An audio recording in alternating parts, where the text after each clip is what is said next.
tant que président, voire animateur de la commission environnement et du pôle plus large environnement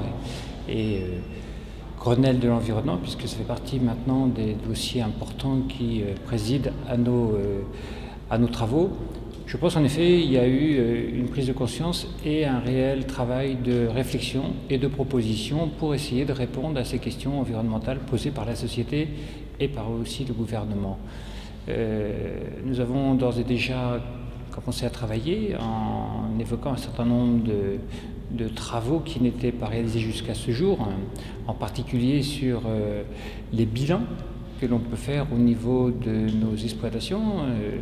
avec certes, au-delà du diagnostic, des conseils concrets pour apporter des solutions, pour proposer des solutions et trouver les moyens financiers. Nous avons aussi travaillé sur les réflexions en matière de conduite culturelle qui peuvent aussi participer à la réduction des effets de serre. Et puis plus largement dans le suivi des bâtiments, des matériels, dans la conduite du quotidien, essayer de regarder avec des partenaires du monde agricole comment on peut, à travers le conseil, proposer aux agriculteurs des solutions et des techniques qui permettent de faire des économies tant au niveau des intrants que dans de nouveaux types de production que sont de nouvelles cultures telles que le chanvre, le lin, le miscanthus, la transformation du bois ou de la paille en énergie et tout ce qui touche autour de la biomasse en résumé. Dans le département de l'Aube, ou plus concrètement sur les exploitations, sur mon exploitation, ça commence par le conseil, c'est-à-dire que les techniciens terrain, la dizaine de techniciens terrain, ont une mission aujourd'hui, au-delà de leur conseil technique agricole, une mission spécialisée qui est soit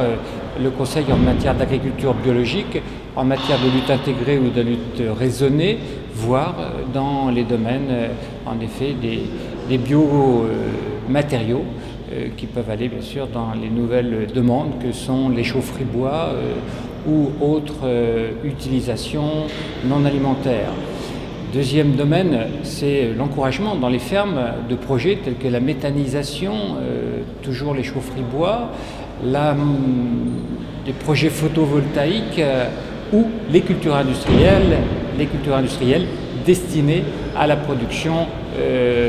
énergétique ou alimentaire,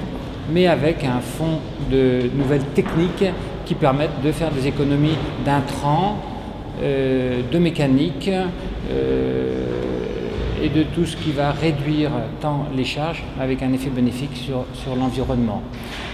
C'est les deux grands domaines sur lesquels aujourd'hui on s'est impliqué, sans oublier le travail de recherche au niveau d'un certain nombre de groupes où nous mettons en place quasiment chaque année des nouvelles techniques culturelles, des nouvelles variétés ou des nouvelles productions qui peuvent répondre à ce besoin donc d'être en lien avec les besoins bien sûr environnementaux, avec les attentes environnementales, avec les marchés plus courts, de proximité, les productions de qualité, et puis dans une économie de développement durable qui touche certes l'environnement, mais aussi l'économie et le social. Je pense que dans le cadre du projet de la PAC 2013 et surtout du nouveau programme 2013-2021, il y a intérêt à ce que les agriculteurs soient force de proposition en matière d'agriculture durable, avec, je pense, dans le cadre de cette enveloppe qui sera une enveloppe fermée, de faire des choix en termes de priorité pour orienter l'agriculture peut-être plus sur des techniques qui respectent l'environnement et qui prennent en compte ces évolutions climatiques. Ça, ce sera le premier point. Le deuxième point, c'est, je pense, de développer les moyens au niveau du conseil, de la recherche, de l'application des indicateurs pour avoir un certain nombre d'éléments qui permettent de suivre ces évolutions. Le troisième, c'est bien sûr l'encadrement des agriculteurs et leur formation, puisque bien sûr, on doit passer par ces domaines-là. Pour qu'on puisse faire évoluer l'agriculture, il faut à la fois, bien sûr, à faire de la recherche, avoir des indicateurs, mais bien sûr, les faire partager à l'ensemble du monde agricole et rural, plus large que les agriculteurs, pour que ce soit l'ensemble des citoyens qui fassent évoluer la planète. Aujourd'hui, dans le cadre de l'évolution et de ce réchauffement, certes d'un petit degré sur le dernier siècle, mais conséquent au niveau des dates de récolte, des variétés exploitées aujourd'hui, voire des cultures adaptées. On voit aujourd'hui que le maïs, qui il y a un siècle n'était pas exploité quasiment en France, est devenu quasiment exploitable dans toute la France, que le soja peut gagner des régions importantes, et en termes de dépendance ou d'indépendance au niveau de notre pays, c'est évident que c'est des conséquences intéressantes. Donc c'est des choses qu'il faudra regarder, et y compris dans les variétés traditionnelles, que ce soit les céréales ou les productions animales, il y a certainement un travail à faire de recherche pour adapter tant les variétés culturelles, végétales que les races animales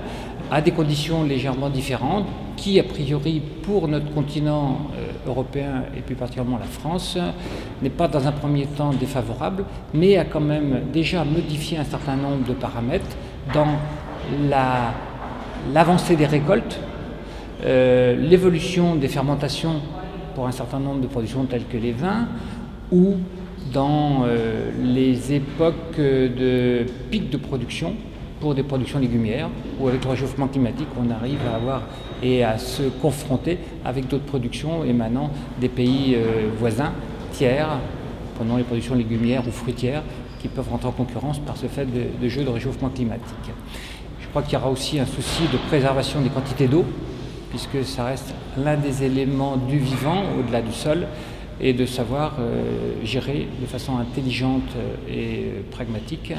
la ressource en eau, qui certes sur le pays et sur la France en général est largement disponible, mais peut arriver à des moments délicats de pointe et de réchauffement intense, comme on a connu en 2003, d'être en limite de disponibilité pour l'ensemble de la population et de l'agriculture en particulier.